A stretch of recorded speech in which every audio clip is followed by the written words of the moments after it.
नमस्कार, मैं हिमांशु मिश्रा और आप देख रहे हैं द इनसाइड स्टोरी। तो 12 बज चुके हैं, चुनावी नतीजों का दिन है और जो आंकड़े आ रहे हैं, जो नतीजे आ रहे हैं वो लगभग स्टेबल होने की तरफ है। तो ऐसे 6 राज्य कौन से हैं जहां पर खेला होता हुआ नजर आ रहा है, जहां पर भारतीय जनता पार्टी को जिस तरह के प्रदर्शन की उम्मीद थी वहां पर नजर नहीं आ रहा है। एनडीए के जो प्रदर्शन होना चाहिए था वो नजर नहीं आ रहा है। जो एग्जिट पोल के नतीजे बता रहे थे उनसे उलट नतीजे आते हुए दिखाई दे रहे हैं। और 6 टॉप की पार्टियां कौन सी हैं जो सबसे आगे निकलती हुई नजर आ रही हैं, इन सारी बातों का जिक्र करेंगे एक एक करके।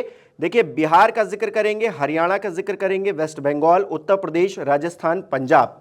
ये 6 ऐसे राज्य हैं जहां पर स्थितियां क्या बनती हुई दिखाई दे रही हैं, उसको लेकर हम लोग चर्चा करेंगे। डॉक्टर संजीव त्रिवेदी जी वरिष्ठ पत्रकार हमारे साथ है। संजीव जी, ये 6 राज्य और ये 6 राज्य तय करने वाले हैं पूरी दिशा चुनाव की, क्योंकि बिहार में 40 सीटें, हरियाणा में 10 सीटें, वेस्ट बंगाल में 42 सीटें, उत्तर प्रदेश में 80, राजस्थान में 25 और पंजाब में 13। ये सारी सीटों को अगर मिला लिया जाए तो एक बहुत बड़ा आंकड़ा खड़ा हो जाता है जो कि इस चुनाव को उलट पलट कर सकता है। और इन राज्यों में भारतीय जनता पार्टी ने पिछली बार अच्छा प्रदर्शन किया था।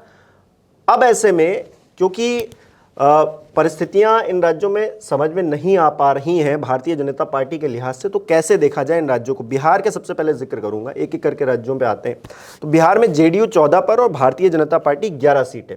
इसके अलावा एलजेपी वो 5 सीटें और हम 1 सीट। तो ये सब अगर सीटें मिला लें तो वो आंकड़ा नहीं पहुंचता है जो पहले था, यानी कि 39, 31 पे टिक जाता है। देखिए, 40 में 40 सीट, यही दावा था बिहार में। 1 सीट रह गई थी, हम भी उसे प्राप्त कर लेंगे। तो उसे प्राप्त करने के लिए किशनगंज को जीतना था, तो जेडीयू ने तो किशनगंज जीत लिया, या यूँ कहें कि रुझान में वो आगे चल रही है। लेकिन सबसे खराब प्रदर्शन भारतीय जनता पार्टी का है। वहाँ पे 17 में 17 सीटें पिछली दफ़ा आई थी, इस बार वो आंकड़ा 10, 11 ऐसे चल रहा है। बेहतरीन प्रदर्शन जनता दल यूनाइटेड का, क्योंकि 16 सीटें लेकर 14 सीटों पर अगर वो जीत रही है, लीड कर रही है, तो लोक जनशक्ति पार्टी ने एक बार फिर से अपना पुराना रिकॉर्ड जो है कायम रखने की दिशा में कदम बढ़ाया है। वो 7 सीट लेकर लड़े थे 2014 का चुनाव, उसमें से उन्होंने 6 जीता था। फिर 6 सीट लेकर के चले 2019 में, तो 6 की 6 जीत गए। इस बार 5 लेकर के चले तो 5 की 5 ऊपर लीड है, तो उनका प्रदर्शन भी काफ़ी बढ़िया। तो जो एनडीए एलाइज हैं वो तो अच्छा कर रहे हैं, चाहे वो जनता दल यूनाइटेड की बात हो या फिर लोक जनशक्ति पार्टी की बात हो। हम पार्टी जिसको 1 सीट दी गई थी वो भी जीत रही है। तो टोटल 31 सीटें हैं जो एनडीए के पास तो आ रही हैं। 9 सीटें जो हैं वो जाती हुई दिखाई पड़ रही है इंडिया की तरफ। तो भारतीय जनता पार्टी के लिए यहाँ पर जो प्रदर्शन है थोड़ा सा डिम हो गया, क्योंकि वो उम्मीद कर रहे थे कि उनकी 17 की 17 तो जीतेंगे ही। अगर कहीं कमी की उम्मीद थी तो वो जनता दल यूनाइटेड भी थी, लेकिन जनता दल यूनाइटेड ने तो कमाल कर दिया। चलिए अगले राज्य की तरफ बढ़ते हैं जल्दी जल्दी, क्योंकि रुझान है ये, बिल्कुल आंकड़े बदल भी रहे हैं, उलटफेर बड़ी जल्दी जल्दी हो रहा है। तो हरियाणा में 10 सीटें हैं, कांग्रेस यहाँ पर 5 सीटें अपने खाते में, पहले 6 चल रहा था, अब 5 सीटों पर आ गया है। और भारतीय जनता पार्टी भी 4 सीटों पर है और आम आदमी पार्टी के खाते में भी 1 सीट जा रही है। तो इन रुझानों को किस तरह से देखा जाए? देखिए, आम आदमी पार्टी के हाथ से अभी वो फिलहाल थोड़ी देर के लिए निकल गई है सीट। कुरुक्षेत्र की सीट है जहां की नवीन जिंदल अब लीड करने लगे हैं, यानी कि भारतीय जनता पार्टी को 5 सीटें मिल रही है, कांग्रेस को 5। अब कल्पना आप करें कि 10 सीटें हरियाणा में और 10 की 10 भारतीय जनता पार्टी के पास। बिल्कुल। लेकिन आज की तारीख में 5 पर रुझान कांग्रेस को आगे दिखा रहे हैं। इसका अर्थ ये हो जाता है कि कांग्रेस एक बेहतरीन प्रदर्शन की तरफ बढ़ रही है। और जो टूट फूट हुई उसका नुकसान साफ तौर से नजर आ रहा है। हाँ, भारतीय जनता पार्टी जिस तरह गठबंधन से हटी, जेजेपी के साथ गठबंधन से हटी, फिर मुख्यमंत्री हटाना पड़ गया, फिर जो परिस्थितियां बनी वो नुकसानदेह साबित हो रही। उसका असर देखिए, एंटी इनकम्बेंसी तो था, तभी तो खट्टर साहब की सरकार को 2014 की बनिस्बत 2019 में कम सीटें आई थी, और वो एंटी इनकम्बेंसी एवं खट्टर की वजह से और बढ़ता ही गया, और इसीलिए उन्होंने मुख्यमंत्री बदल दिया भारतीय जनता पार्टी वालों ने। लेकिन मुख्यमंत्री बदलने के बावजूद भी कुछ हो नहीं पाया, ऐसा लगता है। दीपेंद्र हुड्डा करीब करीब चुनाव जीत गए, 1,22,000 से लीड हो गई है। सिरसा से भी करीब करीब चुनाव जीत गई है कुमारी शैलजा, उनकी भी लीड 1 लाख की हो गई है, और अभी बहुत सी काउंटिंग बाकी है। तो मानकर अब सोचिए ना, गुड़गांव की सीट यहाँ पर जीत ही हुई थी 4.5 लाख से, उसमें पीछे चल रहे हैं राज बब्बर से राव इंद्रजीत। तो क्या कहा जाए, ऐसे में तो यही माना जाएगा कि भारतीय जनता पार्टी के पूरी तरह से पांव उखड़ गए हैं। बिल्कुल। वेस्ट बंगाल का भी जिक्र करूंगा, 42 सीटें यहां से आती हैं और खेला तो असली ममता बनर्जी ने कर दिया है। कहा यह जा रहा था कि लोकसभा चुनाव में जिस तरह से भारतीय जनता पार्टी हावी होकर पिछली बार जिस तरह से बढ़त बनाई और बढ़त बनाएगी, लेकिन 32 सीटें उनके खाते में जाती हुई नजर आ रही हैं। बीजेपी 9 पर सिमटती हुई, कांग्रेस भी एक पार्टी पर लीड बनाए हुए। तो भारतीय जनता पार्टी, आप ये समझ लीजिए कि 2021 में जो उसका प्रदर्शन था वो करीब करीब यही था, 8-9 सीटों का ही था। उसी वक्त जब विधानसभा चुनाव हुए थे तो ममता बनर्जी ने बता दिया था कि 2019 में भले ही सफल हो गए हो, 2021 आते आते उन्होंने दबा दिया था और 70 सीटें से कुछ ज़्यादा सीटें विधानसभा में जीती गई थी। और अगर उसको रफली हम कैलकुलेट करें तो वो इतनी ही 8-9 सीटें निकलती है, यानी कि उतनी ही वोट शेयर, सब कुछ उतना ही। 42 में 32 अगर ममता बनर्जी जीतती है तो फिर आने वाले दिनों में वो यहाँ जो सरकार बनेगी उसमें एक अहम भूमिका निभा सकती है। बिल्कुल बिल्कुल। और उत्तर प्रदेश का भी जिक्र करूंगा। उत्तर प्रदेश में जो परिस्थितियां बनती हुई नजर आ रही हैं, समाजवादी पार्टी मतलब इतना अच्छा प्रदर्शन करेगी ये उम्मीद थी नहीं, लेकिन हाथी के साथ तो साइकिल कंपैटिबल साबित नहीं हुई, उसमें हाथी को फायदा हो गया, लेकिन हाथ के साथ जो है साइकिल को जो पुश मिला है वो 36 सीटों तक पहुंच गई है और भारतीय जनता पार्टी 34 सीटों, मतलब बराबरी का बिल्कुल आंकड़ा आ गया है। और ये लोकसभा की स्थिति है। और कांग्रेस 7 सीटों पर और आरएलडी 2 सीटों पर। आज़ाद समाज पार्टी काशीराम ये 1 सीट पर लीड कर रही है फिलहाल के लिए। इसमें ये दिखाई पड़ रहा है कि जो सीटें भारतीय जनता पार्टी जीता करती थी उन तमाम सीटों पर उसकी हार हुई है। एक तो ये है, समाजवादी पार्टी ज़बरदस्त तरीके से राइज उसने किया है और इससे बड़ा स्पष्ट हो जाता है कि जो 2027 की लड़ाई होगी वो भारतीय जनता पार्टी के लिए बहुत मुश्किल लड़ाई होने जा रही है। क्योंकि भारतीय जनता पार्टी उम्मीद कर रही थी कि 80 में से उसे कम 70 सीटें मिल जाएगी या 65 सीटें मिल वो 2014 वाला फिर से रिवाइव होगा। लेकिन ऐसा तो कुछ होता दिख नहीं रहा है। जबकि BSP Bahujan Samaj party Samajwadi party के साथ नहीं है पिछली बार की तरह। और कांग्रेस है। बड़ी हैरानी की बात है, बीएसपी फिर से 2014 वाला प्रदर्शन दोहरा रही है। तो तब उस टाइम लोग कह रहे थे कि हाथी ने अंडा दिया है। तो कुछ उसी प्रकार का 0-0 की तरफ बढ़ रहा है मामला। और अगर मान लीजिए कि कोई राज्य भारतीय जनता पार्टी अगर बहुमत नहीं प्राप्त कर पाती है तो कोई राज्य जो कहा जाएगा कि बीच में खड़ा हो गया तो वो उत्तर प्रदेश होगा। तो समाजवादी पार्टी की एक्सेप्टेंस, जो उनका तरीका, जो उन्होंने इंडिया से अलग एक अपना फॉर्मूला निकाला था, वो क्या कामयाब होता हुआ, उस पर क्या थोड़ा बहुत असर होता हुआ नजर? उन्होंने कहा पीडीए और पीडीए का मतलब हो गया पिछड़ा दलित और अगड़ा या पिछड़ा दलित और अल्पसंख्यक, दोनों उनका मीनिंग था। उन्होंने सभी समाज के लोगों को टिकट दिया, सभी लोगों को जोड़ लिया और उसी का नतीजा आज हम देख रहे हैं कि इतनी सीटों पर उनको लीड मिल रही है। और ये अपने आप में इस बात को लेकर के बड़े आश्चर्य की बात भी होती है कि तेजस्वी की सभाओं में भीड़ भी उतनी ही थी जितनी कि अखिलेश की सभाओं में। लेकिन देखिए तेजस्वी बहुत अच्छा नहीं कर पाए, अखिलेश यादव ने धमाका कर दिया है और इतनी सीट बेस्ट जो है समाजवादी पार्टी का वो है 39, जब 2004 में उन्हें आई थी मुलायम सिंह के नेतृत्व में। तो अगर ये 36 तक पहुंच रही है, 36 पहुंच रहे हैं तो एक बहुत बड़ी उपलब्धि है। और कांग्रेस के लिए पिछली बार देखिए सिर्फ 1 सीट, रायबरेली को छोड़कर वो क्या ही जीते, उससे पहले 2 सीटें थी उनके पास। तो अगर इस हिसाब से देखें तो अगर 7 सीटें आ रही तो 7 गुना फायदा हो रहा है कांग्रेस पार्टी को। और क्या, ये उत्तर प्रदेश विधानसभा नहीं आती है जितनी की लोकसभा सीटें आ जा रही है। मतलब कुछ राहुल गांधी का जो एक उन्होंने चेंज किया, अपना एक्शन चेंज किया, उन्होंने जो अपनी इमेज बदलने की कोशिश की इस चुनाव के दौरान या उससे पहले, जो भारत जोड़ो यात्रा, सब असर उसका इन चुनाव में झलक रहा है। फिलहाल के लिए झलक रहा है। अब ये फाइनल आंकड़े कहां तक पहुंचते हैं वो देखने वाली बात होगी।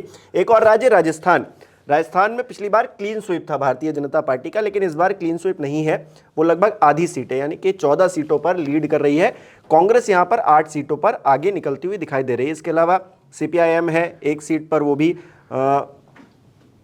राष्ट्रीय लोकतांत्रिक पार्टी है, भारत आदिवासी पार्टी है, हाँ भारतीय आदिवासी पार्टी है। ये सब एक सीट पर, कांग्रेस के सहयोगी ही हाँ, सब 1 सीट पर है। बेनीवाल की पार्टी भारत ट्राइबल पार्टी, ये सब कांग्रेस की सहयोगी है। ठीक है, तो 1 2 3 3 सीटें और हो गई, तो कुल मिलाकर अगर देखें इंडिया खेमा तो ये 11 सीटों तक पहुंच रहा है। हाँ, जिसमें उधर कांग्रेस 14 8 सीटें, हाँ उधर 14 सीटें, जबकि 25 सीटें थी।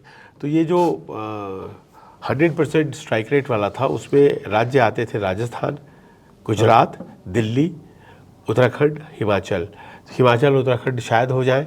गुजरात में भी मैं देख रहा हूँ 2 गुजरात सीटों में पर 2 सीटें आम आदमी पार्टी लीड कर रही है। हाँ, पाटन और बनासकांठा, इस पर जो है अंतर आया है। राजस्थान में भी जबरदस्त अंतर आ गया है, 25 में 25 जीती गई थी, लेकिन अभी देखिए क्या हो गया। तो ऐसे बदलाव दिख रहे हैं हम लोगों को कि हो सकता है कि अगर भारतीय जनता पार्टी सरकार नहीं बनाती है तो उसके लिए राजस्थान भी एक बहुत बड़ा फैक्टर होगा।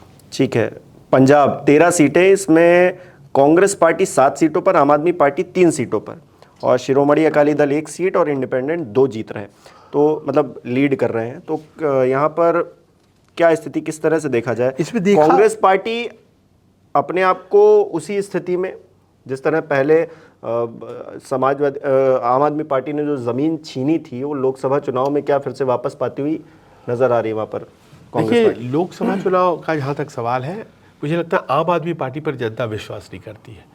उनको दिल्ली में भी बहुत सीटें नहीं मिलने जा रही है, और पंजाब में भी अब आम आदमी पार्टी कांग्रेस से नीचे है, पीछे चल रही है, जबकि अलग अलग दोनों लड़ आए। तो इसका अर्थ ये हुआ कि केंद्र में अब हमेशा प्रेफर किया जाता है कांग्रेस या बीजेपी को, और राज्यों में प्रेफर किया जाता है आम आदमी पार्टी को। तो ये एक बड़ी बात है। लेकिन भारतीय जनता पार्टी इतना नीचे गिर जाएगी, समाजवादी पार्टी अच्छा कर रही है, बीजेपी खराब कर रही है, और पंजाब में हरसिमरत कौर बादल भी खराब कर रही है, मात्र 1 सीट आ रही है 7 को SAD, शिरोमणि अकाली दल को। तो ऐसे में प्रणीत कौर के लिए भी जो कांग्रेस और बीजेपी में गई थी, तो वो भी पीछे चल रही है। बादल हरसिमरत कौर 1 सीट लेकर के आई है, कांग्रेस बहुत अच्छा कर रही है। आम आदमी पार्टी भी 3-4 ही कर ला पा रही है। आम आदमी पार्टी 3 पे लीड कर रही है। हाँ, तो यानी कि विधानसभा में विश्वास करते हैं आप आम आदमी पार्टी पर, लेकिन लोकसभा में राहुल गांधी ने बहुत कुछ बदला है। मतलब अगर ये नतीजे थोड़ा और आगे बढ़कर और ज़्यादा स्टेबल होते हैं तो फिर ये कहा जाएगा कि राहुल गांधी अपने आप में जो परिस्थितियां उन्होंने क्रिएट की, बनाई, जिन बातों का जिक्र उन्होंने मंच से किया, उनका फायदा हुआ। तो ये हाँ, तो ये 6 राज्य तो हो गए। एक राज्य को और जोड़ना चाहूँगा जिस पर हर किसी की नज़र थी, और वो है महाराष्ट्र। महाराष्ट्र में परिस्थितियाँ जो बन रही हैं, वो भारतीय जनता पार्टी 13 सीटों पर, शिवसेना जो उद्धव बाला साहेब ठाकरे है वो 10 सीटों पर, इसके अलावा कांग्रेस पार्टी 9 सीटों पर लीड कर रही है। नेशनलिस्ट कांग्रेस NCP जो है वो 8 सीटों पर है, शिवसेना SHS 6 सीटों पर है, NCP जो ओरिजिनल वाली जो अजीत पवार वाली है वो 1 सीट पर है, इंडिपेंडेंट 1 है। तो मतलब अगर देखा जाए तो उद्धव बाला साहेब ठाकरे वाली जो शिवसेना है वो 10 सीटों पर आगे जा रही है। तो क्या वो सब मिला ले अगर आप, तो आप पाएंगे कि करीब 30 सीटों पर वहाँ इंडिया गठबंधन आगे है। हाँ, तो मतलब ये एक सेटबैक है, क्योंकि 41 सीटें इंडिया गठबंधन को पिछली दफ़ा मिली थी वहाँ पर, 41 आउट ऑफ 48। तो अगर ऐसे देखिए आप तो बहुत बड़ा नुकसान हो जाता है, और यही वो सब इलाके हैं जहाँ सबसे ज़्यादा नुकसान भारतीय जनता पार्टी को हुआ है। भारतीय जनता पार्टी ने पिछली दफ़ा 23 जीता था, अभी आप आंकड़ा बता रहे हैं उनका 13, 10 सीटों का सीधा नुकसान हो गया। उसके सहयोगी के तौर पर 6 और 1 सीटें लेकर आई थी शिवसेना। अब वो सहयोगी भी नहीं रही, सामने वाले खेमे में चली गई 6 सीटें और उसने बहुत अच्छा कर दिया है। तो इस तरह से हम पाते हैं कि वो जो चतुष्कोणीय संघर्ष है वहाँ पर, उसमें लोगों को ये तय करना था कि ओरिजिनल कौन है और तय हो गया कौन है, और आज शायद तय हो गया, क्योंकि शिवसेना उद्धव ही ओरिजिनल शिवसेना है, उसको ही वोट मिला है शिव सैनिकों का। और इस प्रकार अजीत पवार के समर्थकों को वोट नहीं मिला है, बल्कि शरद पवार के गुट को मिला है। तो भावनाएं जो है वो उद्धव के साथ और शरद पवार के साथ थी। कहा जा सकता है कि एक बहुत बड़ा झटका महाराष्ट्र में एनडीए के आंकड़ों को लग सकता है महाराष्ट्र की वजह से। हाँ। तो कुल मिलाकर ये 6-7 राज्य हैं जो बहुत कुछ तय करने वाले हैं, और जो आंकड़ा हमारी टेलीविज़न स्क्रीन पर भी आप देख पा रहे होंगे, एनडीए 276 सीटों पर लीड कर रहा है, जबकि 252 सीटों पर इंडिया गठबंधन आगे। तो आप समझिए जो एग्जिट पोल के जो तमाम आंकड़े थे वो भी गलत साबित होते हुए नज़र आ रहे हैं, और राहुल गांधी इस बात का जिक्र करते हैं कि 295 तक पहुंच जाएंगे। सिद्धू मूसेवाला का जो गाना है उस आंकड़े तक पहुंचेंगे। अब पहुंचेंगे कि नहीं पहुंचेंगे, फिलहाल 252 सीटों पर जब हम वीडियो ये बना रहे हैं उस वक्त मौजूदा स्थिति में वो हैं। अब कितना आगे जा पाएंगे, कितना पीछे एनडीए आएगा, ये देखने वाली बात होगी। आप बताइए आपको ये आंकड़े देखकर कैसा लग रहा है। और क्योंकि मैंने शुरुआत में ही जिक्र किया था कि आपको बताऊंगा कि जो पार्टियां हैं वो टॉप की कौन है, 6 पार्टियां, तो उसमें भारतीय जनता पार्टी सबसे आगे है, नो डाउट 235 सीटों पर वो लीड कर रही है। इसके अलावा कांग्रेस पार्टी 95 सीटों पर आगे है, यानी कि 100 के आंकड़े के आसपास पहुंचती हुई दिखाई दे रही है, जो कि खुद के लिए उसके लिए भी बहुत अच्छी बात हो सकती है, कांग्रेसियों के लिए अच्छी बात हो सकती है। समाजवादी पार्टी भी ने हैरान किया है, 35 सीटों पर 36 सीटों पर वो आगे दिखाई दे रही है, नजर आ रही है, तो ये भी अपने आप में बहुत ही हैरान करने वाले आंकड़े हैं। टीएमसी 32 सीटों पर है, डीएमके 21 सीटों पर आगे है और टीडीपी ने भी हैरान किया है, 16 सीटों पर वो आगे। तो कुल मिलाकर ये जो परिस्थितियां बन रही हैं ये एग्जिट पोल के नतीजों से तो उलट है, और जो एग्जैक्ट पोल के नतीजे आए हैं उनसे आपको क्या नजर आ रहा है, जो परिस्थिति बन रही है उससे आपको क्या लगता है कि आने वाले वक्त में क्या हो सकता है, हमें कमेंट करके बताइए। बहुत बहुत शुक्रिया।